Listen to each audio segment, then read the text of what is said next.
नमस्कार दोस्तों, आप लोगों का स्वागत है history point in village bye Dhirendra sir में। जैसा कि आप लोग जानते हैं कि एनडीए का एग्ज़ाम बहुत पास आ गया है। सितंबर में इसके एग्ज़ाम लगे हैं, तो उसके बारे में बहुत सारे बच्चों ने हमसे कहा कि सर आप एनडीए क्लास पे वीडियो बनाइए, आप एनडीए क्लास पे वीडियो बनाइए और वीडियो बना करके हमें उसकी जानकारी दीजिए। पेपर में क्या होता है, किस प्रकार से पेपर होता है, पेपर में क्या आता है। तो मैंने कहा पहले एनडीए क्लास के लिए बेसिक जानकारी इकट्ठा कर ली जाए और बेसिक जानकारी देने के बाद बता दिया जाए कि क्या पेपर होता है, पेपर में कितने क्वेश्चन आते हैं, कितने क्वेश्चन नहीं आते हैं, किस प्रकार से आते हैं। इन सारे तथ्यों पर बात करने के बाद फिर हम आगे कोशिश करेंगे कि वो सब्जेक्ट भी पढ़ाया जाए इसी चैनल के माध्यम से जो एनडीए के थ्रू आने वाले हैं और एनडीए में आते हैं, और आने वाले पिछले साल के पेपर्स भी सॉल्व करवा दिया जाए तो ज़्यादा कोशिश यही रहेगी। आज हम बेसिक जानकारी के बारे में बात करेंगे एनडीए में, कि एनडीए में आता क्या है, कौन कौन सब्जेक्ट आते हैं, कैसे क्वेश्चन का मॉडल क्या रहता है, क्वेश्चन की प्रकृति क्या होती है, यूपीएससी परीक्षा करवाती है, किस प्रकार से क्वेश्चन आते हैं, इन सारी चीज़ों के बारे में चर्चा करेंगे। तो पहले हम देखते हैं एनडीए और एनडीए का फुल फॉर्म है national defence academy. National defence academy, और इसकी परीक्षा करवाती है UPSC, union public service commission. इसकी परीक्षा यूनियन पब्लिक सर्विस कमीशन करवाती है और इसमें दो पेपर होते हैं। तो दो फेजों में बांट दिया जाता है। सुबह भी होता है, सुबह पेपर होता है, शाम को भी होता है। पहला पेपर होता है मैथ, जिसमें 120 क्वेश्चन होते हैं, 120 क्वेश्चन, और टोटल मार्क्स होता है इसका 300 मार्क्स है। 300 मार्क्स आते हैं। 120 क्वेश्चन होता है, 300 मार्क का। दूसरा पेपर होता है general ability test, general ability GS का कह लीजिए, जीएस का पेपर होता है, जनरल एबिलिटी टेस्ट का पेपर होता है। तो इसमें होते हैं 150 क्वेश्चन, और ये होता है टोटल 600 नंबर का। इसमें जिसमें से 50 क्वेश्चन होते हैं आपके इंग्लिश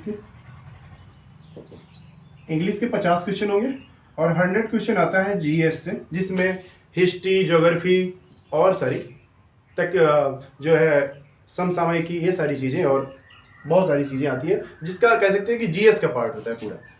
और ये प्रत्येक क्वेश्चन होता है 4 नंबर का, और इसका आप 300 नंबर का है तो लगभग कह सकते हो कि आप 2.5 नंबर का एक क्वेश्चन होता है, 2.5 नंबर का, लगभग 2.5 नंबर का एक क्वेश्चन होगा। तो यहाँ पे 120 क्वेश्चन है 300 नंबर के।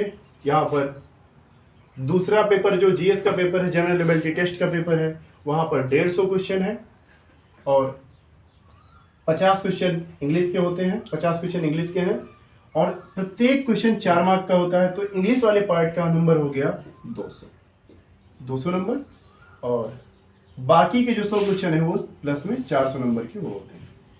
120 क्वेश्चन 300 नंबर के हैं मैथ। और मैथ में आता क्या है, मैथ आती कहाँ से है, ये जो एनडीए पूछता है वो मैथ कहाँ से आती है।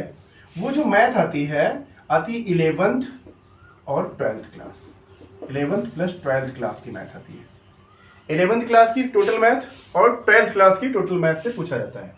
और यहाँ पे इंग्लिश में आप ग्रामर, पार्ट्स ऑफ स्पीच से, एरर, पैराजम्बल, ये सारे वर्ड्स होते हैं, ये सारी चीज़ें आती हैं। उसमें आपको करना होगा कि दिया रहेगा 4 पार्ट दिया रहेगा, ऐसे दे देगा, कोई 4 पार्ट लिख देगा, अलग अलग एक सेंटेंस को 4 पार्ट में बांट देगा, और आपको बताना रहेगा कौन सा गलत है, कौन सा सही है।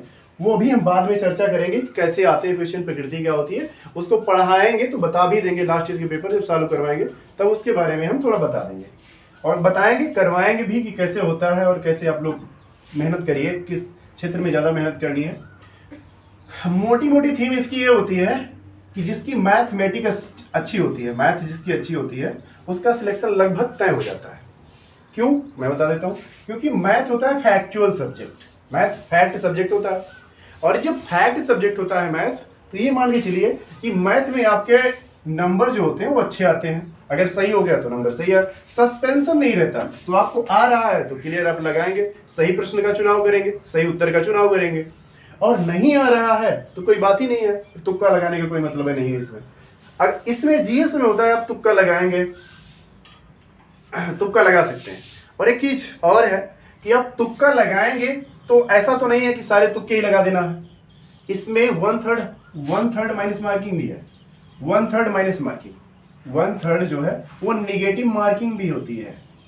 निगेटिव मार्किंग है, one third negative marking. Negative marking जो होती है वन थर्ड निगेटिव मार्किंग है। इसलिए तुक्के भी हमें सोच समझ के लगाने हैं। जो एकदम से नहीं आ रहा उन पे तुक्का नहीं लगाना है, जो कुछ समझ में आ रहे हैं उन्हीं पे हमको तुक्का लगाना है। बाकी तुक्के जो लगाते हैं आप लोग, एक तरफ से तुक्का नहीं लगाना है। अगर नहीं आ रहा तो नहीं लगाएंगे, आ रहा है कुछ समझ में आ रहा है तब तुक्का पे जा सकते हैं, तुक्का